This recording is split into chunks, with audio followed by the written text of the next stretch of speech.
Fala, gente, beleza? Essa é uma questão da semana 2, né, do PET 2, a questão 1, que está tratando de uma combustão incompleta, tá? Então, essa reação que a gente está vendo aqui é uma reação chamada de combustão incompleta. Por que eu chamo essa reação de combustão incompleta? Tá?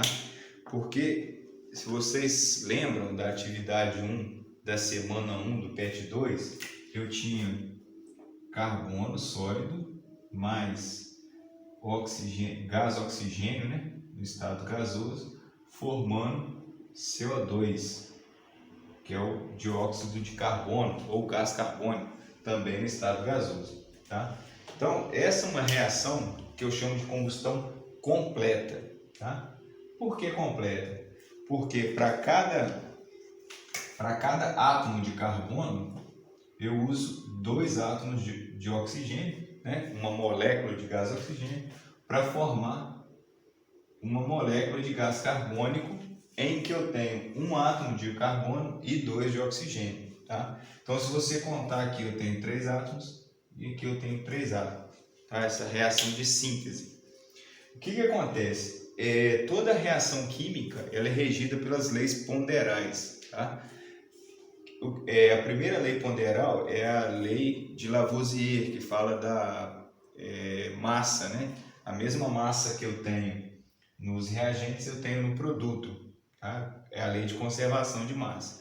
Tem a lei de Proust, que é a de proporções definidas, né? Para cada um carbono, eu uso 2 oxigênios para formar uma molécula de gás carbônico. Tá?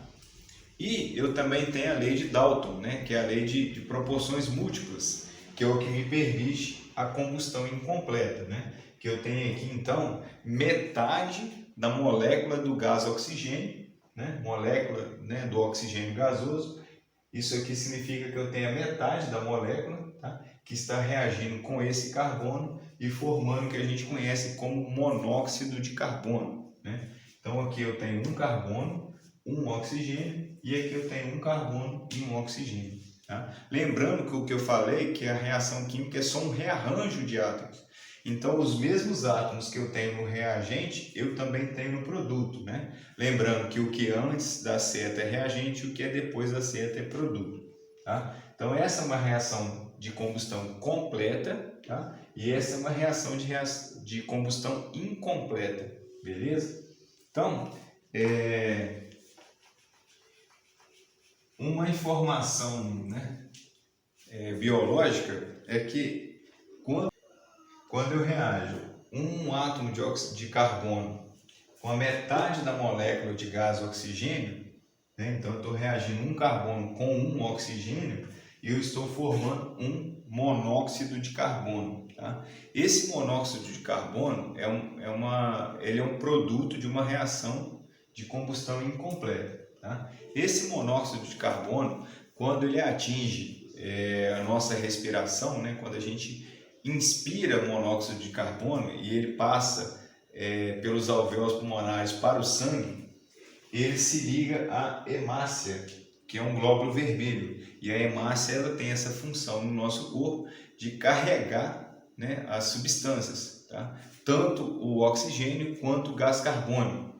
Tá? Só que o oxigênio, o gás oxigênio mais o gás carbônico, eles fazem uma ligação com a hemácia, que a gente fala que essa ligação não é uma ligação definitiva, tá? Essa ligação ela pode ser quebrada, tá? Por quê? A hemácia ela tem que entregar o oxigênio para a célula poder utilizar esse oxigênio junto com a glicose e produzir energia, que essa energia fica acumulada lá na molécula de ATP, tá? E depois ela transporta o oxigênio gerado dessa reação de respiração para fora do corpo através dos alvéolos pulmonares. Né? Então o sangue passa e ele pega o oxigênio dos alvéolos pulmonares e libera para os alvéolos pulmonares o gás carbônico. Né?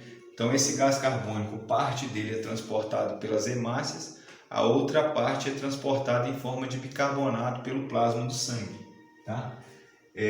Então, essa ligação é uma ligação que não quebra, né? O monóxido de carbono, quando ele liga a hemácia, ele não separa mais dela. E com isso ele vai inutilizar a molécula da hemácia, tá? Porque aí ela não consegue se ligar, né? Ela vai se ligar a um gás de cada vez, ou ela se liga ao oxigênio, ou ela se liga ao gás carbônico, né? Aí quando ela se liga ao monóxido de carbono, ela não consegue se ligar a mais ninguém, porque ela vai estar presa ali no monóxido de carbono. Então essa hemácia fica inútil, né? Ela vai ser inutilizada, e então ela tem que ser consumida pelo fígado e depois, ou pelo baço, né? Então ela tem que ser eliminada.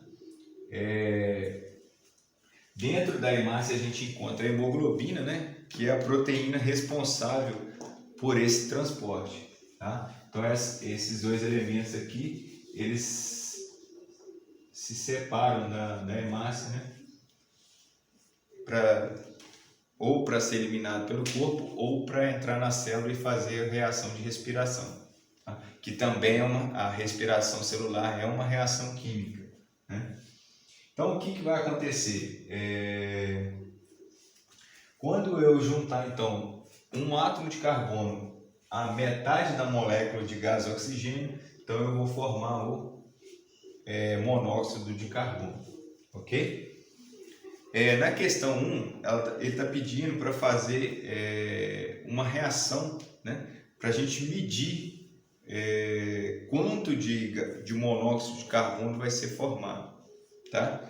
Então, o que ele está falando? Ele está falando em massa atômica, né? Ele está falando na massa do carbono, tá? E está falando em massa molecular, porque ele está falando na molécula de oxigênio. Tá? O que é uma massa atômica? Ficou convencionado que o carbono, se você pegasse o carbono e dividisse ele em 12 partes, uma parte do carbono ele representa o peso do hidrogênio, né? Então um hidrogênio ele representa 12 avos do peso do carbono. Tá? Então eles tomaram como base o carbono, dividiram o carbono em 12 unidades, né? Então toda a massa atômica ela é baseada nesse 1/12 do carbono. Tá? Então se eu der um exemplo lá de um elemento químico, lá, o oxigênio. O oxigênio, a massa dele é 16 gramas. Então quer dizer que eu tenho 16 vezes 1/12 do carbono, que é o que corresponde à massa do oxigênio. Tá? A massa atômica ela pode ser representada em UMA, que a gente chama de unidade de massa atômica, ou somente o U, ou então eu posso representar em gramas, né? Ou em quilogramas. O mais comum é em gramas. Tá? Então, eu falar que eu tenho 12 gramas de carbono, tá? Significa que eu tenho 12 unidades de 1/12 de carbono. Né? Se eu falar que eu tenho 16 gramas de oxigênio, significa que eu tenho 16 vezes 1/12 de carbono. Tá? Parece meio confuso, mas é coisa simples. Agora, a massa molecular vai ser o que? A soma das massas atômicas. Tá? Então, a massa molecular é a soma das massas atômicas. Então, se eu tenho o oxigênio, vou dar um exemplo aqui. O oxigênio ele tem 16 gramas, a massa atômica do oxigênio. Se eu tenho 2 oxigênios, então o gás oxigênio ele tem 2 vezes 16 gramas, porque ele tem 2 vezes a molécula de oxigênio. Então, ele tem 32. Então, uma molécula de gás oxigênio pesa 32 gramas. Tá? Então, massa atômica, massa molecular. Tá? A massa atômica de um átomo, ele é representado aqui pela letra A, tá? Vai estar sempre acima do átomo ali. Isso se eu estiver representando um átomo fora da tabela periódica. tá? Então, essa massa atômica, ela é a soma do número de prótons mais o número de nêutrons, que está no núcleo do átomo, tá? Então, aqui eu tenho o núcleo do átomo, tá? Não é núcleo, não, núcleo. O núcleo do átomo ele é formado pelo número de prótons e o número de nêutrons, tá? Então, a minha massa atômica representa ao peso do núcleo do átomo, tá? Então, a minha massa atômica, tá? E o número de prótons que tem no átomo representa o meu número atômico, tá? Então, aqui eu tenho massa atômica e número atômico, tá? Então, ele tá fazendo uma reação com 12 gramas de carbono, reagem com 16 gramas de oxigênio, tá? Qual a massa de monóxido de carbono? Então, a gente vai ali, vou apagar essas informações aqui, a gente vai através aqui da reação.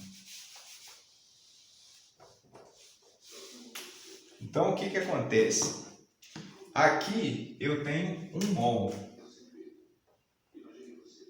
O mol é uma unidade medida, tá? Se eu falo assim, eu tenho uma dúzia. Uma dúzia são 12 bananas, 12 ovos. Se eu falo, eu tenho uma dezena de ovos, eu tenho então 10 ovos, tá? Então, o mol, ele representa uma unidade. No caso, como eu estou trabalhando massa, um mol vai significar a massa que eu tenho ali, tá? Então, aqui eu tenho 1 mol de carbono mais meio mol de O2, que está formando 1 mol de CO. Beleza? Então, 1 mol de gás de carbono sólido mais meio mol de oxigênio gasoso forma 1 mol de monóxido de carbono, tá? 1 mol, então, de carbono representa 12 gramas, porque é o peso do átomo de carbono, tá? Meio mol de O2, né? No caso, 1 mol de O2, ele dá 32 gramas, né? A gente já viu ali, 32 gramas. Se eu tenho meio mol de O2, o que eu faço? Eu pego 32 e multiplico por meio, né? Vocês sabem fazer isso, né? Então, o que vai acontecer? 32 vezes 1, 32 dividido por 2 dá 16. Então, meio mol de O2 dão 16 gramas. Então, se eu juntar 12 com 16 vai dar 28 gramas. 28 gramas. Então, se eu juntar 12 gramas de carbono, se eu juntar 12 gramas de carbono mais 16 gramas de oxigênio, então eu tenho 28 gramas de monóxido de carbono, ok?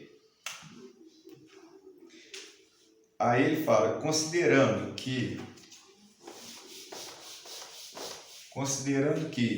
a partir de 6 gramas de carbono foram produzidos 14 gramas de monóxido de carbono. Então ele falou que agora, vou colocar isso aqui. Então ele falou assim, a partir de 6 gramas de carbono, mas eu não sei o quanto de oxigênio, foi formado 14 gramas de CO2, de CO, tá? Então, existem duas maneiras que eu posso fazer isso aqui. Poderia colocar um X aqui, né? E fazer assim, né? Ó, 6 mais X igual a 14, né? Então, vamos fazer aqui, ó. 6 mais X igual a 14. X, então, para eu saber o valor do X, o que eu faço? Eu faço o seguinte, ó. Eu subtraio 6, então 6 menos 6 mais X igual a 14 menos 6, né? Se eu tirar 6 aqui no primeiro termo e tirar 6 no segundo termo, eu estou tirando o mesmo valor, então isso não altera a conta. Então 6 menos 6, 0. Então sobra o x. E agora 14 menos 6, sobra 8. Então meu x vale 8. Então eu tenho 8 gramas. Tá? Essa é uma forma de eu fazer. Tá? Ou o que eu posso fazer? Se daqui para cá, se eu tinha 12, passei para 6, então quer dizer que eu estou dividindo por 2, né? Que 6 é a metade de 12. Se aqui eu tinha 28, eu passei para 14, eu fiz a mesma coisa, ó, dividi por 2, que 14 é a metade de 28. Então basta que eu pegue daqui para cá e também divida por 2, que é proporção, né? Então se eu dividir aqui por 2, eu vou dividir aqui por 2, aqui também divido por 2. Se eu tinha 16 dividido por 2, então 16 dividido por 2 vai me dar 8. 8 gramas de O2. Ok? Então aqui a gente tem a resposta da letra A, né, que estava perguntando o quanto de monóxido de carbono seria formado a partir de 12 gramas de carbono mais 16 gramas de oxigênio. Tá? Então aqui é a resposta da letra A. E aqui então eu tenho a resposta da letra B, do exercício 1, que fala que a partir de 6 gramas de carbono foram formados 14 gramas de CO2. Então eu preciso de 8 gramas de oxigênio para que eu tenha mantido então a proporção, né? E que as leis poderais tenham sido obedecidas, né? A mesma valor de massa que eu tenho no reagente, eu tenho também no produto, né? Se eu somar 6 mais 8 dá 14 no reagente e 14 no produto, tá? Mesma coisa, 12 mais 16 dá 28 e eu também tenho 28 no produto, ok? Beleza, gente, até a próxima.